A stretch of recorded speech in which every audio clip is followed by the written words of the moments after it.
พาผู้บ่าวมาดำนาเพิ่นพนังเขาบ้านโอ้ยผู้บ่าวพาผู้บ่าวมาดำนาแก่นครั้งแรกเป็นไงเฮ้ยแก่นคักบ่มาใช่กระดาษไม่ไหวแน่มาใช่โมเมนต์ปอบ หน้าสิแล้วจังมาเอาคนตลาดเนาะว่าสิไม่มาหน้าลายพี่ก็เมื่อยแต่ว่าโอ้ยเอาว่าไหม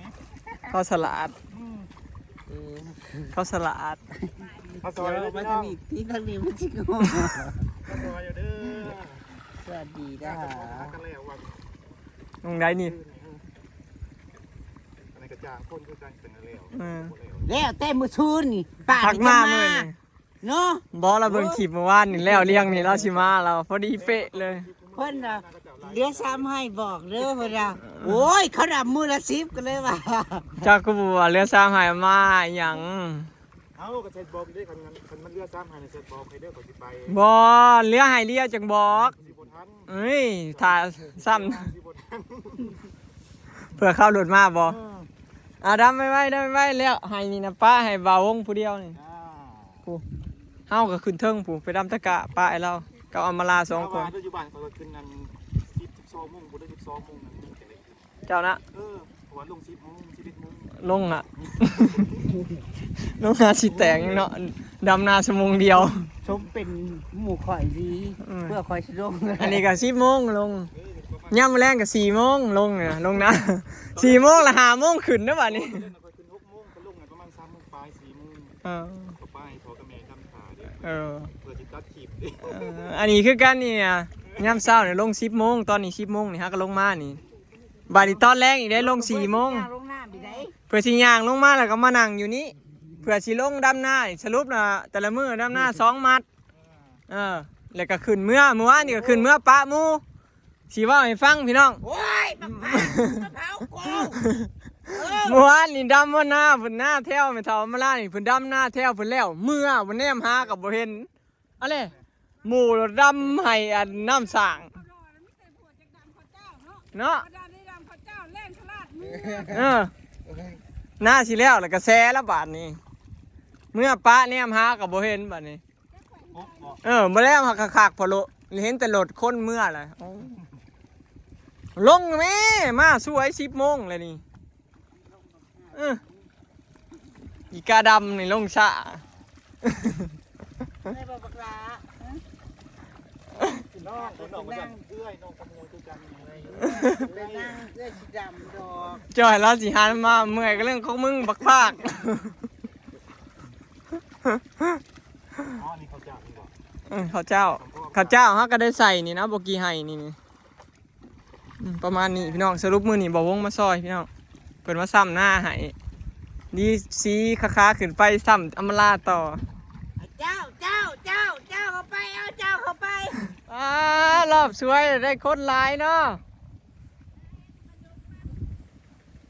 เอาไว้ให้ดำนี่เด้อจะกกสิแล้วโอ้สิจงไว้ให้หนึ่งเอาไว้หันแล้วเดี๋ยวแล้วทั้งนี้สิไปดำดอกได้หมูเพิ่นมาซอยพี่น้องพอดีแล้วเราก็ได้นี่แล้วขาดเที่ยงเลยเอารถไถขึ้นมาขาดดำให้พี่น้องมันคิดมอดพี่น้องนะแล้วก็สีดำ3ให้นี่แล้วก็สีดำตะก้าเนาะแล้วก็แล้วพี่น้องเรือซ้ำนี้ประมาณนี้เนาะปูนบอยขาดให้หนาตรงให้เพิ่นดำแล้วก็ขึ้นมาขาดที่ถาทีมงานดำนาเหลือให้เดียวพี่น้องอยู่ลุมนะให้หนาตรงแล้วก็แล้วเนาะขึ้นมาดำพีบอ่ะประมาณนี้ใช้ดำตะกะเฮาเนาะแล้วก็แล้วจบบริบูรณ์ปีนี้เสร็จแล้วพี่น้องขึ้นพักกินข้าวมานี่ตอนนี้11:53พี่น้องได้มากินข้าวอยู่พี่บ่คือปีก่อนๆนั้นได้มากินข้าวแม่นดำทั้งนี้จะได้กินปีนี้เฮาบัดมาดำนาอยู่พี่เด้ไล่ไปพุ่นบัดตึกละปีเฮาดำอยู่พุ่นแล้วมาพี่เด้มันเมื่อยเลยเนาะมันก็บ่ขึ้นบ่ไหวกันมันขึ้นบ่ไหวเหลืออยู่3ให้พี่น้องเหลือตะกร้า2ให้เนาะที่กระเจ้าลกเนาะเหลือซ้ำที่เห็นเฮาดำให้นั่นแล้วตะให้ตะกร้าข้างนี้ก็แล้วเลยเหลือซ้ำที่เห็นพี่น้องถ้ากระเจ้าลกกะออกเบิดแล้วก็ไถดำเลยมื้อนี้แล้ว สรุปก็คือ FC ถามมาว่าแล้วบ่บอยเนาะ ก็คนลบบ่แม่นนั่งลบนั่งลบ แล้วพี่น้องมื้อนี้เนาะแต่ว่าเฮาก็สิจงไว้ซ้ำมื้ออื่นเนาะมื้ออื่นพู้นแหละเป็นมื้อแล้วเนาะเพราะว่าเฮาดำสิเหลือสนไว้เขาเอิ้นว่าซ้ำนาเนาะไว้ซ้ำนามื้ออื่นแล้วแม่เท่าแลกันแล้วพี่น้องเพิ่นขึ้นไปดำตะกร้าแล้วของเฮาก็ดำตะกร้ารอบแรงเนาะของเราคือกัน แต่ว่ามื้ออื่นแล้วพร้อมกันแน่นอนพี่น้องกับแม่เท่าแลเนาะเพราะว่าต้องได้ซ้ำนาคือกัน แล้วพร้อมกันปีนี้สุดยอดรถซาเล้งกระปะไว้อยู่พู้นพี่น้องไม่ทว่าเราไม่ได้เอาขึ้นโทรบอกเพิ่นว่ากินข้าวอยู่พี่ ผู้บ่าวถาฟังทองมาแล้วเลยว้าแล้วยัง บ่มาในบ่แล้วซ้ำ แม่น แม่นเรื่องสีมา เขาเจ้าบ่มาเน้นฮู้จังซี่แต่มาแต่เฮิงแล้ว นี่บ่มาจักเทื่อ มีพ่อแหละเพิ่นจอเบิ่งอยู่ดิว่ามันสิแล้วบ่ เบิ่งคลิปอยู่ พอเสียตันถามอมราตลอดดิว่ายังไงบ่ ยังหลายบ่อำลาก็ถ่ายให้เบิ่งในแท้น่ะบอกเรายังเหลือ 2-3 ไห้แล้วก็แล้วก็เลยคือเนาะบ่าววงโอ้เมียค่อยมาสลอยกับแม่น้องเมยพี่น้องคืนนี้กับข้าวแกกับข้าวลงมากินพี่บัดนี้ฮ่าเมื่อยมื้อนี้เกือบบ่รอด นอนพักผ่อนพี่น้องบัดนี้สุดยอดมื้อนี้ถ้ามาก็มาจนแล้วหน้าเรา ต่อเลยนี่ อ้อยเจ้าสีดำบ่โอ้ยผู้ใดมาน่ะเอ้ยไปมานั่นมาเร็วมาเร็วโอ้ โอ้ย สาว เป็นสาวทุ่งตอนนั้นบ้านนะฮะสปาบานทุ่ง ดำตะกร้าแล้วเด้อพี่น้องเอ้ยยังเรือหน้า2ไห้สุดท้ายฮักก็ว่างถ่ายคลิปพี่น้องเรือตะกร้า2ไห้เนาะที่กระเจ้าโลกออกนี่แหละเขาก็สีดำให้นี่แล้วให้นั่นแล้วก็แล้วเนาะแล้วก็แล้วบัดนี้แล้วก็จงไว้สับหน้าหน่อยนึงแล้วมืออื่นพี่น้องมือนี้ก็ยังเหลือหน่อยนึงจงไว้เนาะสีหลายคนนี่โมเมนต์อย่างนี้พี่น้องเขาเจ้ามาลกเอาก้านี่ซาโปซีกับแม่เพิ่นทั้งพุ่นกับเขาเจ้ามาขอลกก้าแล้วบานสีเขียวมาขอเปลี่ยนกันไทยกันขาดกับกระเถา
ดอกตามันมีเรื่องให้เจ้าเจ้าเก็บไว้เป็นเดือน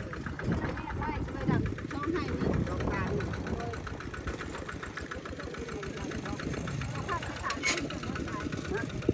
บ่อยมาเอาก้าพี่น้องก้าแล้วพ่อหน้า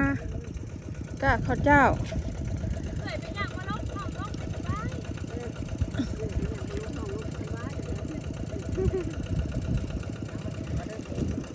เดี๋ยวจังไปตัดเอาก้าข้าวเจ้าเด้แม่นเบิดก้าข้าวเจ้านะ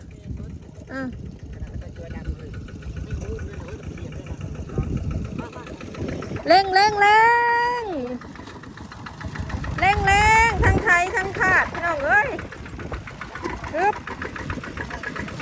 สู้ๆสิแล้วเลยยังให้เดี๋ยวโอ้ยทำไงซีขาดพี่น้อง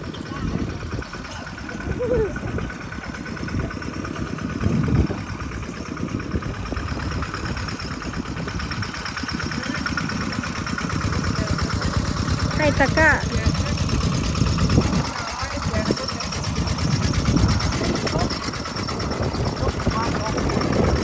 บางแม่ดับไปน้ำเคี้ยวไปน้ำหัวคนมันตกดินเลยเคี้ยวมาเลยดิรอดับเลยตอนนี้เย้ในที่สุดเราก็แล้วดำหน้ามาตั้งแต่15 มื้อว่าจังเนาะเฮงเจ้าสิเมื่อละไดเจ้าสิเมื่อปลาข่อยละไดฮะแม่นปะ แม่เพราะอีทีมันตัดทางแล้วแหละมันเอารถ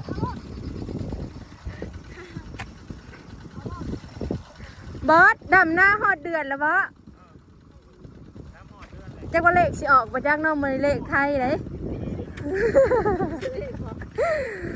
ชุมเฮาดำนะพอดี15 มื้อได้ครึ่งเดือนเด้อคิดว่าคนหลายนั่นนี่นะเลยไปดำน้าให้ค่ะอยู่ให้มันถูกก้อนเลยชิวกินเขา วัดลงมือเองเลยนะนี่มาเอากะดำเองบ่โอ้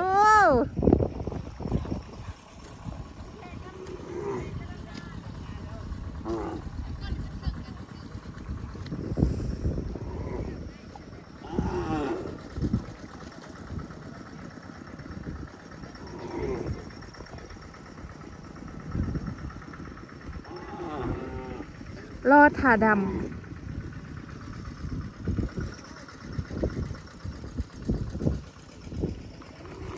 แล้วนี่ก็สบายแล้ว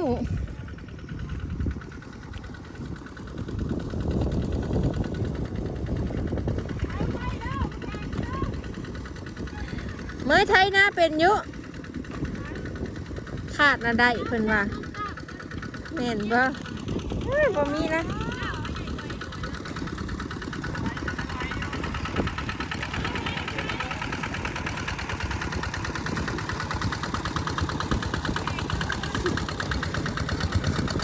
เบิ่งคนไทยกับ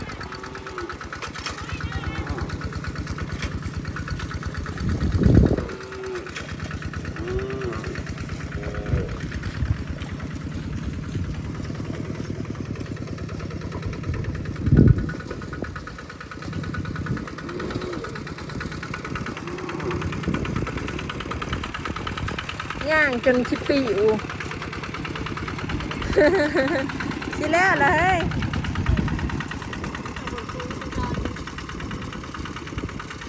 ไทยตะกร้านี่ฮะต้องไทยเลิกๆพี่น้องเนาะเพราะว่ามันมีหากกะมันชีดำยากได้ค่ะจะปักไทยเลิกๆเลย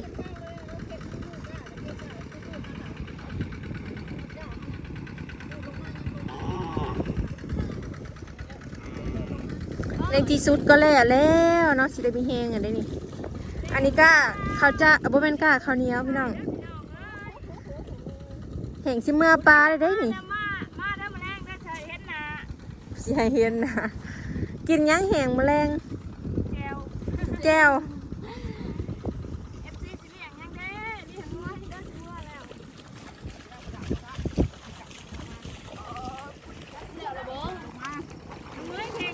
ดำเลยนะดำขึ้นรถนี่ด ดับเจ้ากระดับด้วย แข่งกันหาเอ้ยชุดก่อน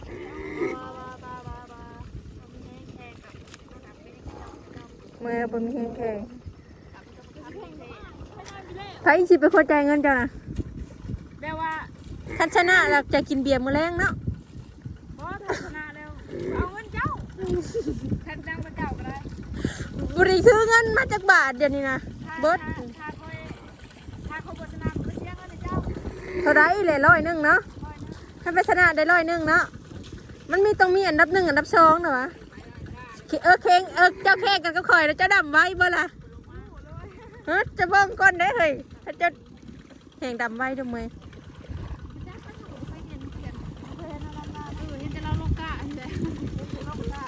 ไปซะ ไปสิเป็นแซม ฟันเอาไว้